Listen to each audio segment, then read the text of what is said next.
With spring break and summer right around the corner, you may feel pressured to find a getaway with your friends. We also get advice from older people to travel while we're young, but that could be a challenge. There are also some things you just wish you would have known beforehand. I myself have a little bit of trouble in the party planning department. Trying to get any trip together can be pretty nerve-wracking. And traveling can also be expensive, especially if you're a student like I am. But there are some tips and tricks you can use to make your vacation more remarkable. So, I'm going to borrow a few minutes of your time to inform you about all the amazing things that you can do to take into consideration on your next adventure. First, I'm going to talk about a couple sites you can visit to help you book your flights and save money. Second, I'm going to talk about how you can plan ahead. And lastly, I'm going to talk about how to choose the perfect destination for you.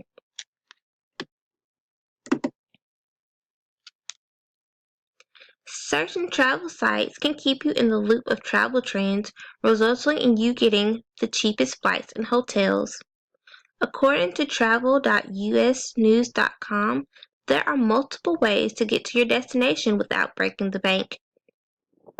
On many sites like Delta.com or Southwest.com, if you book your flight on Tuesday or Wednesday, it's generally cheaper to depart from that day than any other day in the week. There are also sites like Google Flight, SeatGuru, and Skyscanner that help inform you of cheapest flights and hotels. Another thing that you could use is a travel agent. Yes, you would have to pay for their services, but that agent could get you discounts on flights, hotels, and other activities you may want to partake in along the way. Look for discounts. This may seem a little childish, but a good way to save money would be to get a piggy bank. Another tip to save money would be to use online codes or discounts. This always makes traveling a little bit easier. Places like Airbnb offer discounts on your rentals, and there are often discounts when you fly with a group or book tickets all at once. Of course, who wouldn't want to scam a couple bucks off of your meals and entertainment by using online codes for restaurants? Also, you should try to use your student discount whenever the time presents itself. You'll be surprised as to how many places offer these types of discounts, so keep that little plastic card handy. And lastly, would be to split the cost with your friends. Many times when you're booking a trip with a group, splitting the cost evenly helps to save a little bit of money also. Being smart with your money.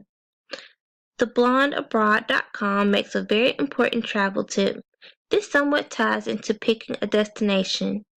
The example she gave was, while $100 might not get you through the day in Paris, that same 100 could last a week in Southeast Asia.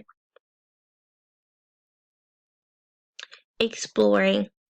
While you may have a layover in one city, instead of being cooped up in the airport, take time out to explore that city and any moments that may present itself. You never know what you'll find. Also, step out of your comfort zone. Try to look for places to eat or places to go visit that you wouldn't normally think of.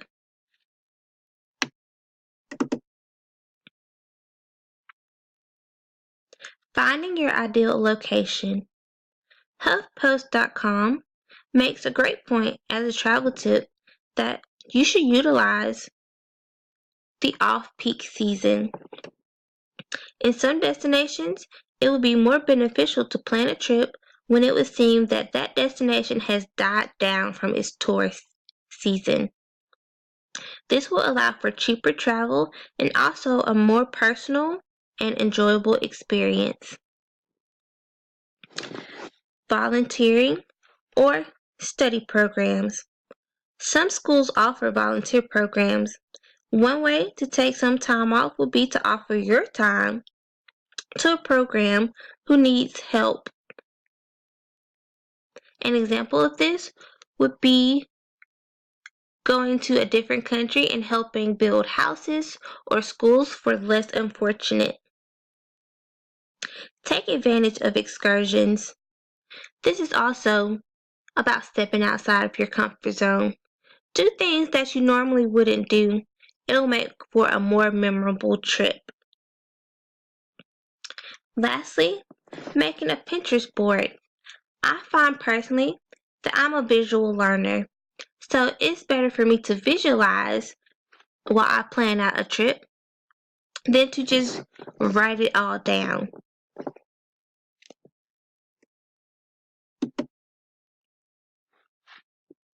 So, in conclusion, I'd like to thank you for giving me a chance to discuss a few ways to make traveling easier. We talked about how to save money on flights, how to select your destination, and what tips you can think of to help you plan ahead. So, the next time you're wanting to take an adventure, sit back, kick your feet up, and just go for it.